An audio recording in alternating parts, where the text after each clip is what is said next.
Welcome to The Explainer, everyone. Today, we're diving into a deeply spiritual, incredibly emotive source text that tackles something truly profound, the power of selfless love, and how it can fundamentally transform our lives. I mean, let's be real for a second. We live in an era of constant overwhelm, right? You wake up, you check your phone, and boom, there's that familiar spike of anxiety.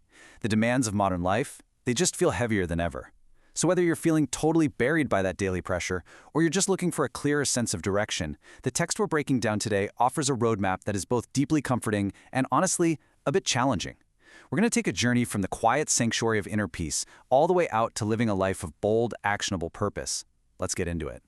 To really understand the core of this text, we have to start right here. This love is selfless. It reaches out even when it's hard, even when it costs you something. This powerful quote establishes that the love we're analyzing today, it isn't just some warm, passive feeling. No, it is a dynamic, active force. It reaches out, especially when it's tough. And most importantly, it requires something of you. It literally costs you something. That simple yet super weighty idea sets the stage for our entire explainer. We're looking at a love that completely redefines how we live, how we see ourselves, and how we interact with the chaotic world around us.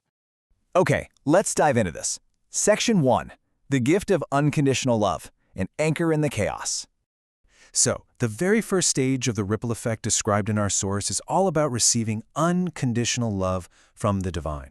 And what stands out right away is the specific nature of this love. It's deeply and unconditionally given. It's constant, steady, unshaken. But the absolute most crucial point here, the one that really serves as a steady anchor if you're feeling overwhelmed by modern life, is that this love is not dependent on how well you're doing. I mean, think about it. How often do we measure our worth by our productivity, by how many emails we fired off, or how much praise we got today? In a society that constantly demands performance and measurable metrics, this text offers a radical alternative. It's a love that is always present, even when unseen, and it doesn't ask you to earn it first. And because of that unconditional support, the text makes this incredibly liberating statement. You weren't made to carry the weight of the world on your shoulders. Take a second to just let that sink in. The source material points out the profound relief in simply recognizing your own limits. It urges us to trust that tomorrow will take care of itself. The goal isn't to figure out the rest of your life today or anticipate every single possible crisis. The goal is simply to find the strength just for this present moment.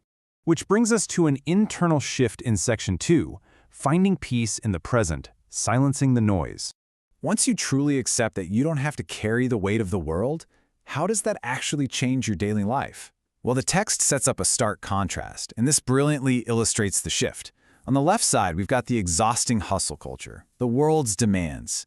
It's that endless stream of notifications telling you to chase success, fame, and wealth, pushing you to optimize every waking second. But on the right side, the text issues a simpler, much deeper directive: spiritual focus, seeking what is good, what is true, and what is right. It asks you to turn away from all that noise and instead focus on your character, your relationships, and your higher purpose. The promise here is that if you just focus on these fundamental truths, everything else is going to naturally fall into place.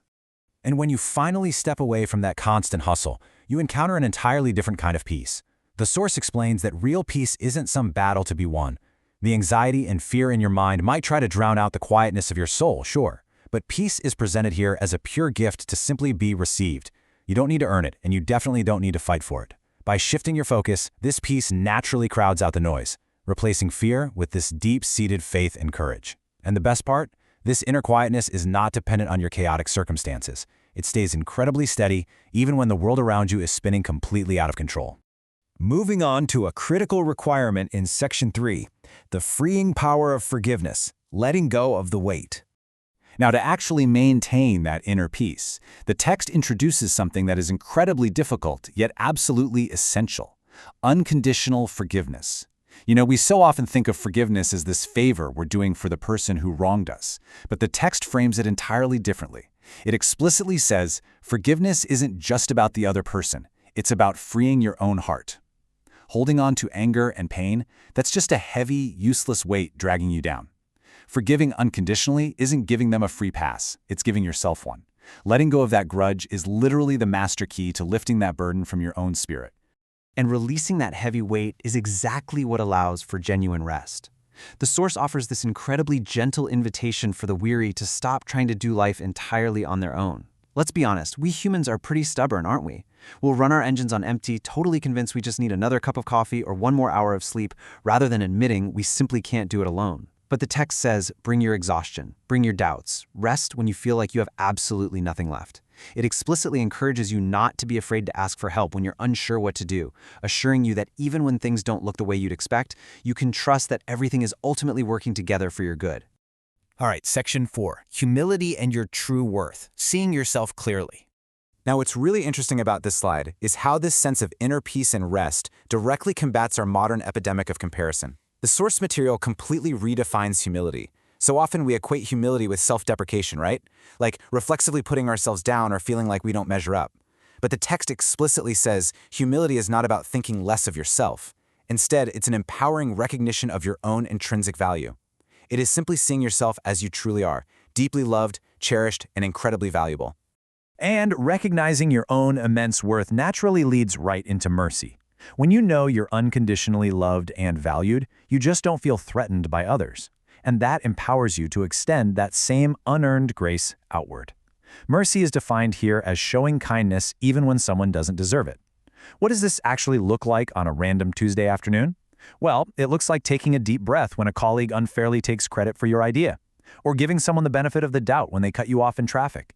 It's choosing grace when it would be so much easier to hold a grudge. And the text notes that this specific act brings profound healing to everyone involved.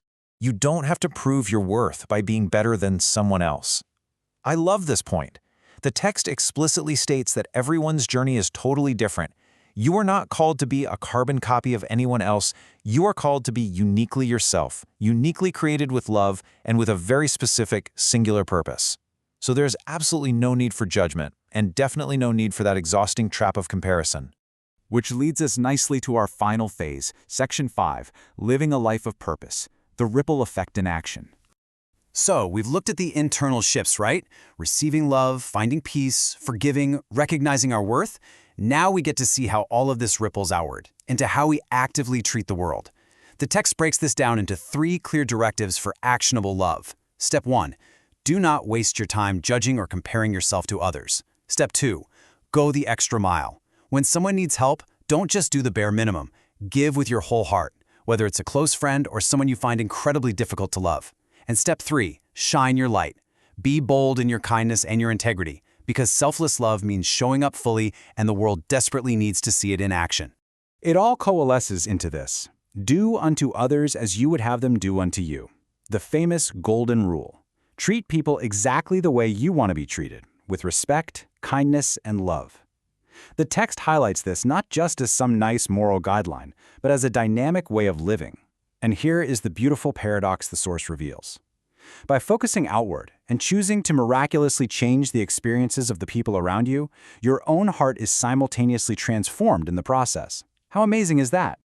Ultimately, all of these internal and external shifts lead to one final call to action. Now, the source doesn't promise an easy, frictionless path. Actually, it asks you to make some hard choices. Choose to rejoice and see the beauty in life, even during the difficult moments. Choose to believe in the promises of love when fear comes creeping in. It challenges you to take up your cross, which is an invitation to live a life of true, weighty purpose, trusting the path even when it's tough. And finally, it guarantees a life full of deep meaning and hope if you urge yourself to share your story, your faith, and your light with the rest of the world.